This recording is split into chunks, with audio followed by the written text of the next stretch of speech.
xibaar yi ci RIP FM.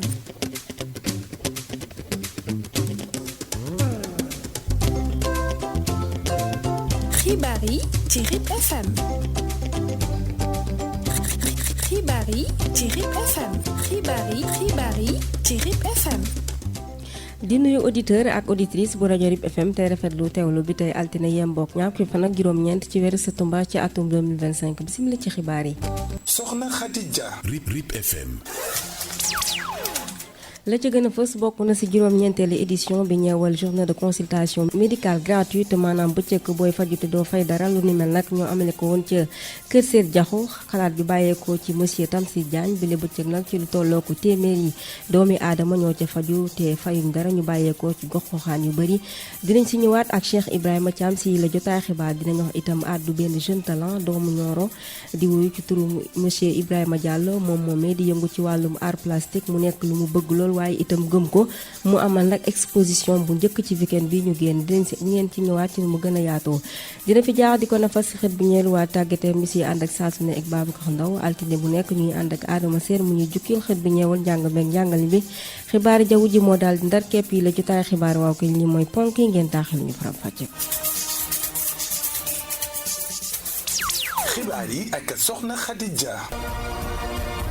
dal leen nag jàmm ci xibaar yi Pape Dafal moo féetewoo si xarale gi xibaar yi dañ koy tàmbalee ak journée de consultation médicale gratuite maanaam bëccëg bu ñuy fajoo te duñu fay dara muy ren nag yembook juróom-ñeenteelu édition ñu amale ko woon nag ndiki samedi yembook ñaar fukki fan ak juróom-benn ci weeru setumbar ci atum 2025 ci Kër Seet Jaxu bi le xalaat bàyyeekoo ci monsieur Tamsir Diagne mu ànd si ak ay infirmiers chef de poste yi naka noonu relais communautaire yi ak ñenn ci ndaw yi. ci loolee ci lu tolloo ko téeméeri doomi aadama la ñu faj te fay ñu dara daal di leen jox garab ñu bàyyeekoo ci gox-goxaan yu bëri liñ jublu rek ci lu ni mel bokk na ci jàppale ñi nga xamante ni seen loxo jotu seen gannaaw wala bu ñu feebaree duñu am lu ñu fajoo Cheikh Ibrahima Diagne reportage. dëkk bii di Kër Seet Jaxu nekk ci département bu Nioro ñoo amuloon ab bés fajum gratuite mu nekkoon ab bés bu am solo ñeel waa gox ba ñoom ñuy am problème mu jege district sanitaire mbaa poste de santé monsieur Maxasaw di infirmier chef de poste bu Porokhane di dikkaat ci li waral bés bi. waaw tey li waroon jotaay bi dañu ñëwoon fii Kër Seet Jaxu doon fii wéyal benn bés boo xamante ni pajum gratuite la muy paj moo xamante ni dinañ seet maladie itam aussi jox leen garab te duñu fay dara. waaw bii nag moo nekk suñu 9e édition. monsieur Sow di ñu won ne daal dinañ faj ñu bari ci bés bi. waaw bilan bi tey boo xoolee ñu ngi fi xool lu tolloog ñetti téeméer ak juróom si ay malade biir ñetti téeméer ak juróom yooyu juróom fukk ak juróom ñaar ñoo ci nekk ay xale yoo xamante ni judd nañ te amaguñu juróomi at jëm ci kaw ba ci mag ñi mi ngi nekk ñaar téeméer ak ñeent fukk ak juróom-ñett. suñu jot a faju Bamba Diagne nëbbul ab mbégteem. moom lu rafet la ñu ngi ko rafetlu lool ndax am na ordonnance yi xam ne tey ba naroon a dem tey jënd ko heure bii doo am xaalisam kon lii moom ñaanal ko rek affaire gën a yokk. Mariama Ndiaye di bàjjenu goxu dëkk boobu di wane mbégteem ci bés bi. an mu jot day indi lii te ay millions la cee def kon sant ko gërëm ko moom laay def. ndax am na ay jigéeni biir yoo xam ne seen ordonnance yaa ngi tege mën ñooy am xaalis bu ñu ko jëndee te tey jii am nañ ko bu baax. ñuy taxawlaat juróom-ñeenteelu édition bi Kër Seet Jaxu continuer di wan ne ñu ngi ci yoonu village résilient jàppalante wane ne wér-gi-yaram mooy lu ñëpp bokk ngir communauté bi. xibaar yi ci RIP FM. yéen a ngi desandi ba tey ci xibaar yi si rajo RIP FM ponk bi junjoon leen ko si boppu xibaar yi nekk benn ndaw di yëngu ci wàllum art plastique nekkit doomu Nioro waaye itam nekk ndongo ca lycée Maba Diakhou Ba di wuyu ci turu Ibrahima Diallo moom nag di yëngu ci wàllum art plastique moom mu amal nag bu njëkk lii di exposition mu nekki weekend bi ñu génn yem bokk ñaar fukki fan ak juróom-ñaar ci weeru setumbar ci atum 2025 boobu li exposition mi ngi ko duppee suuful daar à Nioro lañ ca jublu rek moo di fexe rek ba gën a dooleel lii di aar waaye itam jox ko valeur naka noonu indi ay créativité yu bees Mame Yacine Diagne. waaw art plastique laay def nag di def ay portrait affaire yu di door tamit ay œuvre d'art yu rafet. ab ndaw bu am talent daal dinay feeñu ci paysage artistique fii ci diwaanu Nioro. Ibrahima Diallo di yëngatu bu baax ci wàllum art plastique doon woote ngir ñi découvrir ci li muy yëngatu ci melokaan ci jëmm jaaxale ko ci exposition bi mu amal jëmee ci xar-xaram bu yànji bi mu sàlloo. tey tamit dama organisé woon benn exposition artistique pour tey ji permettre waa Nioro ñu gis loo xamante ni amaan na gëj nañ kaa gis en fait dama seetlu ko ni art bi dafa dee Nioro man tamit pourquoi pas tey ji ma def benn exposition artistique boo xamante ni dina tey ji dekkilaat li fi deewoon. boobule xew-xew bu njëkk ci melokaanam fi ci Nioro àndoon nag ay tableau d'art. tableau yi am na si yoo xamante ni tey ji dafa am bu nekk comme ça lu muy wax quoi bu nekk par exemple am na boo xamante ni comme mémoral pour Batalo Joola bi la am na boo xamante ni par exemple comme femme noire quoi lu muy dund ci biir néegu sëyam. mu engagé wu lool Ibrahima Diallo di wu autorité locale yi ngir mu gunge leen. non fi nekkee wàllu finance bi moom samay proche ñoo may gën di autorité maa leen di woo pour tey ji ñu jàppale maam jeunes yi xool maam jeunes yi maam li ñu bëgg quoi ci domaine yi ñu nekk ñu jàppale leen ci maam ñu mën cee évoluer di ñaan maam gars yi pour ñu mun ñëw ñu soutenir ñu quoi ñu jàppale ñun jeunesse bi. boobule exposition yem rek ci wane ay tableau dafa bokk si gën a jëmmal li la ñuy wax art plastique waaye itam fexe rek ba li lee dekkiwaat ci biir Nioro. gannaaw loolee dañuy wax rek àddu ci ubbiteeg école gi nga xamante ni ñu ngi ko fas yéene amal ni ki juróom-benn fan ci weeru octobre bi di ñëw fii ci réewum Sénégal nga xamante ni ay fan rek moo ci des mu nekk jamono bu am solo jëmee ci waajtaay yi maanaam setal école yi dindi ñax yi ci loolee ci lu toll ci yembook ñaar fukki fan ak ñaar ci weeru septembre bi ñu weesu école élémentaire bu Detta di féetewoo ci commune bu Daaru Salaam ñoom ñooñee daal dinañu amal seen opération de nettoyage maanaam setal seen école ba loolee nag ñu ànd seeg waa CGE yi ak ASC yi bu ñu sukkandikoo ci directeur école ba bu ñu sukkandikoo ci directeur école bu Detta di monsieur Ali Guèye moom moomee di xam ne ni lii di concept ubbi tey jàng tey lu mën a nekk la ci école ba reportage. RIP FM. ubbi tey jàng tey lu mën a nekk la ci école élémentaire bu Detta di gannaaw ba nga xamante ni amal nañ ay setal ay fan ca école ba jamono yi la nag daal dinay noppi ngir dalal ndongo yi ci anam bu set te sell ki ko xamle di directeur école ba di monsieur Ali Guèye. préparative ouverture école yi sunu commune dañoo lancé woon benn journée de nettoyage le 22 bi passé donc de ce fait le 22 ànd naa ak son benn adjoint en collaboration ak CGE bi ak ASC bi nettoyé nañ école bi ba mu set donc initiative ubbi tey jàng tey c'est possible au niveau de l'école de Detta di à partir du 8 incha allah. moom directeur bi di rafetlu ba tey engagement bi nga xamante ni ASC yi féetewoo ci dëkk ba jël nañ ko naka noonu ñii di CGE yi ngir setal école ba naka noonu muy rafetlu ndimbalu maire bu Daaru Salaam. maa ngi remercier ASC village bi ren ñoom ñoo jël initiative yi nettoyer école yi en collaboration ak CGE di remercier encore une fois le maire de la commune Moustapha Thiam ñu ngi koy gërëm bu baax ci taxaw bi muy taxawu suñu école yi. terewul nag école bu Detta di jànkuwanteel ay jafe-jafe bu ñu sukkandikoo ba tey ci seen directeur ba. léegi nag lii suñu problème ñun mooy dañoo am effectif yu yokk chaque année ndaxte du CI au CM1 presque chaque effectif da ngay tourner autour de 40 waaw léegi nag donc dañuy manquer enseignant et en plus de ça dañuy am problème mu table banc léegi nag on est confronté à des problèmes de table banc loolu daal si suñuy problème ak un manque d'enseignant waaw. ba tax na sax directeur école élémentaire bu Detta di monsieur Ali Guèye moom nag di lancer appel waa IEF ngir ñu gën a ñoŋal jàngalekat yi ca école am ba lépp rek ngir mën a amal njàngale mi ci anam bu mucc ayib. xibaaru tàggat yaram ci RIP FM. xibaar tàggat yaram dañ koy tàmbale ak final coupe maire bu Daaru Salaam ñu amale ko woon nag ci week-end bi ñu génn mu doxoon ci diggante ASC jant bi bu Daaru Salaam ak ASC gëm sa bopp bu Barkeel mu nekkoon nag match bu métti ndax kat ku ci nekk daal di ngay dugal benn bal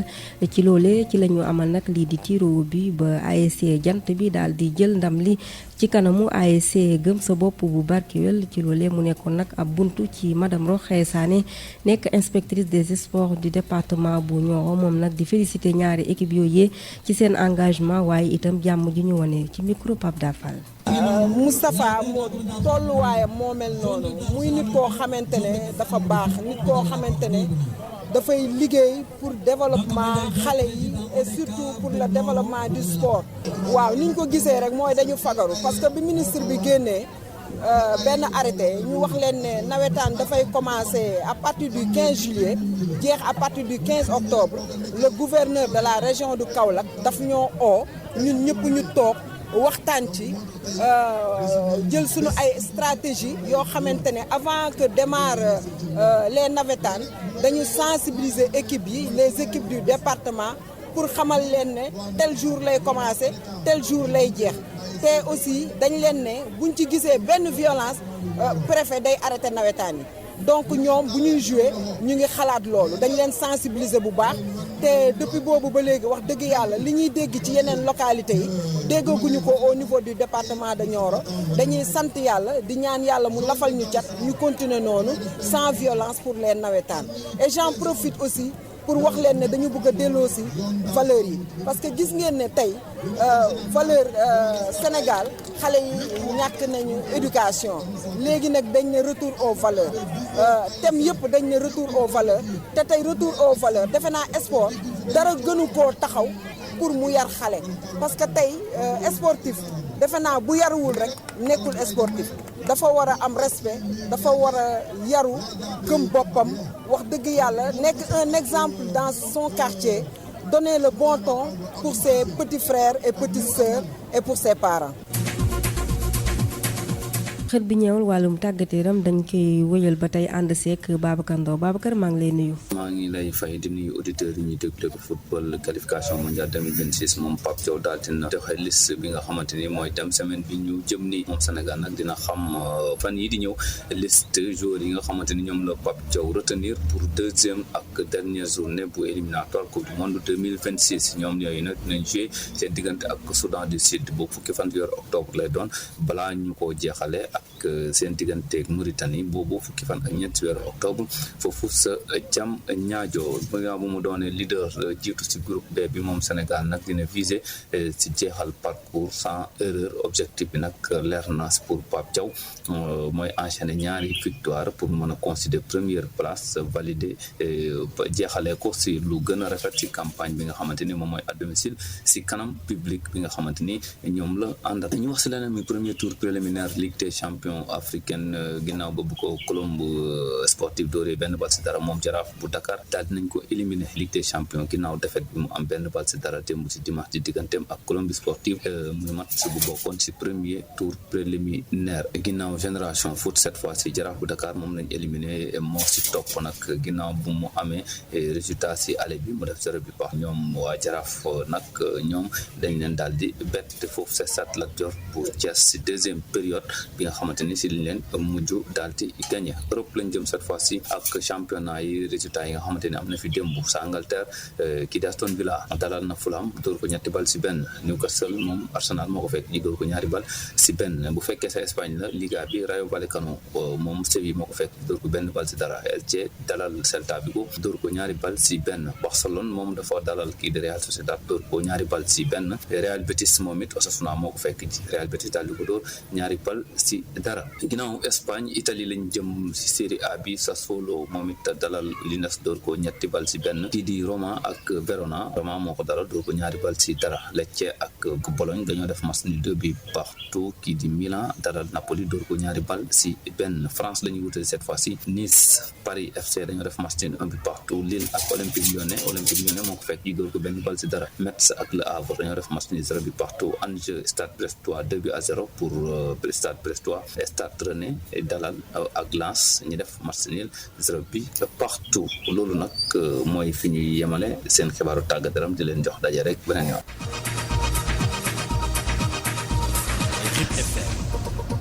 xët bi ñëwal njàng mee njàngale mi di wax ci altine ji atelier de renforcement des capacités bi ñu jagleel superviseurs yi ak facilitateurs yi projet Rexane nga xamante ne waa ONG Alpha Dev ñoo ko amaloon ca ONG Symbiose ni ki ñaar fukki fan ak juróom benn jàpp ñaar fukki fan ak juróom ñaar ci weeru septembre bi lee tàggat nag la ko taxoon jóg rek moo di waxtaanee jëfandikoo lii di xarala yu yees yi yaatali ak Adama Sène si lu jëm ci màggal weer wi ñu jagleel alphabétisation fii ci Sénégal ONG Alpha Dev ñoo amaloon benn loolu renforcement de capacité yu ñaari fan yu ñu jagleeloon superviseurs yi ak facilitateurs yi nga xam ne noo nekk ci projet bi di Rexane te jógee ci organisation yu mel ni Symbiose Caritas ak Enda Santé monsieur Mor Diakhaté nekk directeur exécutif bu ONG Alpha Dev. jubluwaay bi mooy kenn dañu nekk ci Alpha Dev kuréel goo xam ne yëngut ci wàllu alphabétisation ren nag ñu nekk ci jamono joo xam dañuy màggal weer wi ñu jagleel alphabétisation fii Sénégal mais UNESCO moom ren mu jël ndogal di nañu waxtaanee xarala yu bees ak alphabétisation kon dafay jaadu alphabet mi yëngut si loolu mën a ñëw fii si Nioro woo am ñi nga xam ñooy jàngal si daara yi ak ñi leen di topp tàggat leen ci xarala yu bees yooyu. monsieur Adama Barry nekk ku yor wàllu numérique bi ci Alphadev di dellu si war rek ci étape bi li formation bi l'essentiel moo di ko wane exactement ordinateur bi naka lañ ko utiliser nu ñu koy taalee nu ñuy fayee nu ñuy créer ay fichier nu ñuy enregistrer ak nu ñuy envoyer mail juste dañuy dimbali rek pour bu ñu bind rapport. ba tax na nag ay superviseurs yu bari jot nañoo fësal seeni mbégte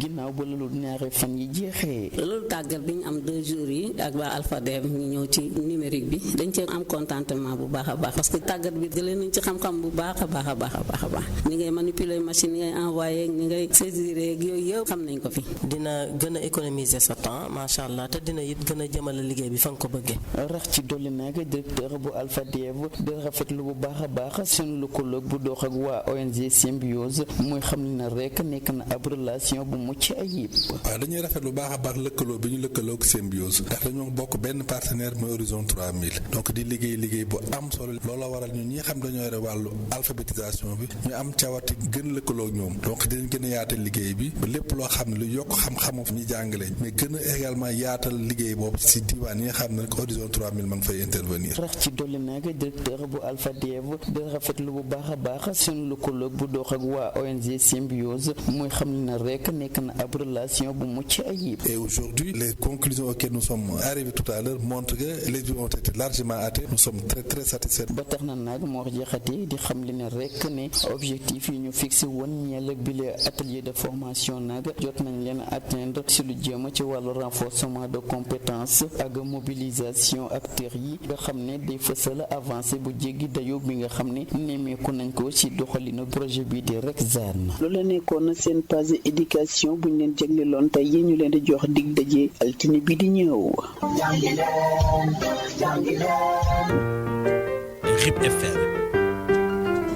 xibaari jaww ji di wax ci tolluwaay taw mi fii ci département bu Nioro niki ñaar fukki fan ak juróom-ñett ci weeru septembre ci atum 2025 ñu mën cee lim Nioro agriculture juróomi millimètres yu tombal juróom-benn Nioro météo foofee tawul Daabali ay wisis rek lañ fa nemmeeku Daaru Salaam juróom-ñetti millimètres Gent Kay juróomi millimètres Kër Maba Jaxu juróomi millimètres Kër Madiabel ñeenti millimètres yu tombal ñaar Kër Manongo ñetti millimètres Medina Sabax juróom-ñeenti millimètres yu tombal juróom Dramé Escale juróomi millimètres yu tombal ñett Ngayen Sabax ñaari millimètres yu tombal ñaar Paoskoto benn millimètre yu tombal juróom-ñett Poroxaan juróom-ñeenti millimètres yu tombal juróom Saabo ya foofee tawul Taïba Niassène ñeenti millimètres yu tombal juróom Wàkku Ngona fukki millimètres ak benn Santhi Thiamène juróom-ñetti millimètres Ndofane juróom-ñeenti millimètres Latmingué juróomi millimètres Kër Baara Tambédou juróomi millimètres Jamfara fukki millimètre ak Makka Ñangeen juróomi millimètre waaw kañ ponk bi moo daal di yëkkati la jotaay xibaar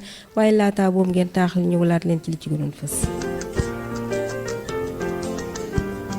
RIP FM. Soxna Khadija.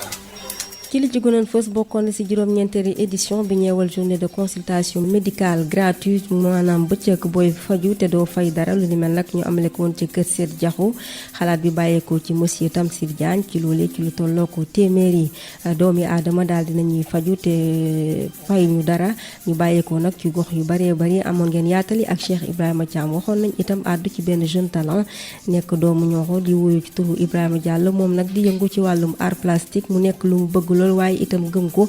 tax sax moom mi daal dinay amal exposition bu njëkk fii si diwaanu Nioro amoon ngeen yaatali si la jotaay xibaar jaaroon na fi di ko nafar si xët bi ñeer waa tàggate mi si doon ànd ak Saasune ak Babacar Ndaw